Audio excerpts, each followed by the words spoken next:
Por que o imposto de renda para o médico? Qual é a diferença do médico para alguma outra profissão?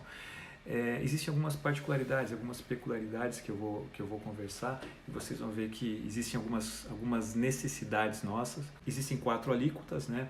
7,5%, 15%, 22,5% e 27,5%. E também tem uma particularidade. Então, a gente tem muitos médicos, muitos colegas no início de carreira que eles pegam pequenos vínculos, né? É comum colegas que têm 4 ou 5 vínculos, trabalha 2 horas na empresa tal, aí faz mais 2 horas numa outra empresa, e isso vai dar, claro, valores pequenos. Então, esses valores pequenos seriam, você estaria numa alíquota menor do imposto de renda. Só que tem uma coisa, quando você vai somar tudo isso, você vai automaticamente mudar de alíquota, né?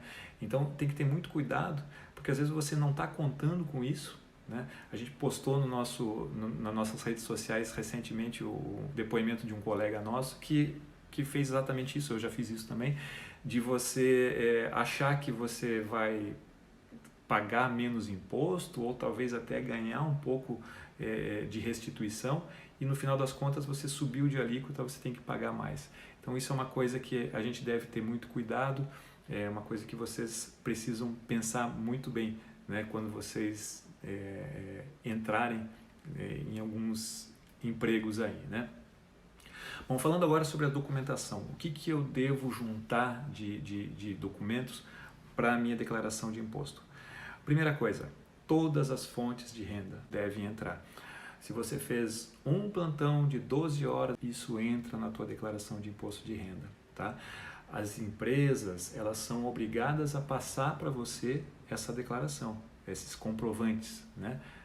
Mas a obrigação, no final das contas, é tua, né? Quer dizer, se você fez, você tem que ir atrás, você tem que declarar, né? Se a empresa lá declara e você não declara, você automaticamente cai na malha fina, né? E aí isso vira um grande transtorno, né? Então, assim, independente de quanto você trabalhou, todo o teu trabalho você deve declarar, tá? Outra coisa, recibo de paciente, né? Então, assim, você está de plantão e aí você tem um paciente particular para te atender, né? Você vai lá, você atende o paciente e depois vem a secretária e fala, doutor, ele pediu um recibo, tá aqui o recibo, você assina aqui para mim, carimba, coloca teu CPF e você colocou.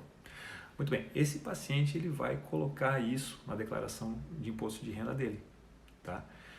E se você não colocar na tua, vai dar conflito. E aí você pode também cair na malha fina, né? Então, assim, a dica aqui é organização. É você sempre colocar, você bata a foto e coloca numa pasta, você anote isso num bloco de notas, porque se você fez o plantão do dia 31 de dezembro para o dia 1º de janeiro, às 3 da manhã, você atendeu um paciente, você deu aquele recibo, a chance de você lembrar que você deu o recibo naquele plantão, passando 16 meses depois, é muito pequena, né? Então, assim, procurem se organizar, procurem guardar isso, porque isso tem que ir na declaração de imposto de renda de vocês, tá? Então, sempre lembrem dessa dica, né? Organização, muito importante. Bom, falando um pouco de dedução do imposto de renda, o que a gente pode deduzir no nosso imposto de renda?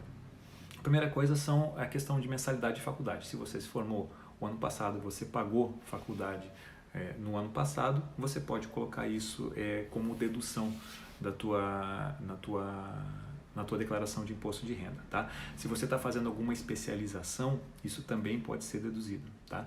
Então isso pode entrar também na tua dedução. Ah, mas eu fiz um curso, eu fiz um congresso, eu fiz um curso online. Não, isso não entra nesta parte aqui. Mas no final eu vou dizer onde que a gente poderia colocar essas outras coisas, tá?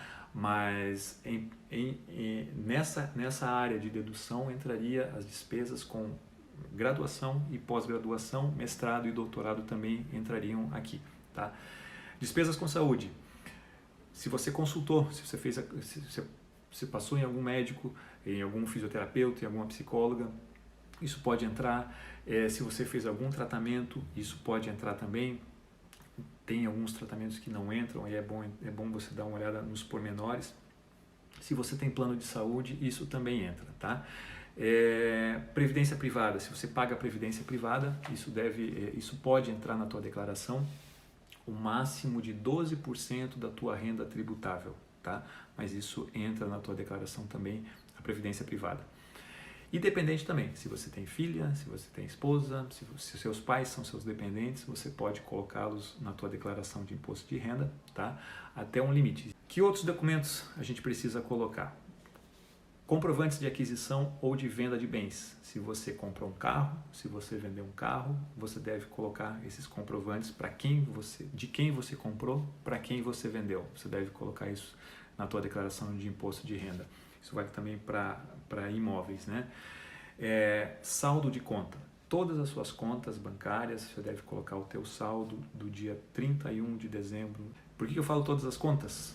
Porque às vezes a prefeitura de uma cidade fala para você, olha, você vai trabalhar aqui, mas você tem que abrir a conta no banco tal, que é a conta que a gente trabalha. Aí você trabalhou por um tempo e fechou aquela conta, né? Você deve colocar isso, o saldo, nesse exemplo seria um saldo zerado, né? Mas você deve colocar isso na tua declaração. Você deve colocar também, às vezes a gente entra para atender convênios, né? Você vai atender convênios que você só vai receber por determinada conta bancária. Também você vai colocar na tua declaração isso também, tá? Que mais? Se você tem empregado doméstico, todos os comprovantes de previdência social do empregado doméstico você deve colocar na tua declaração de imposto de renda. Se você tem pessoa jurídica, tá? A gente fala um pouquinho disso mais detalhadamente no curso, mas alguns empregos você tem que entrar numa pessoa jurídica, né? Então, se você tem pessoa jurídica, a alíquota é bem menor do que 27,5%. Se você tem pessoa jurídica, você deve colocar todos os teus ganhos nessa parte da tua declaração de imposto de renda também. Para finalizar, eu queria falar um pouquinho sobre o livro caixa, tá? Livro caixa é uma grande estratégia para que você você consiga deduzir todas as despesas que são relacionadas ao teu trabalho, tá? Então o livro caixa é uma coisa que você faz mês a mês, um contador pode te ajudar nesse processo, né?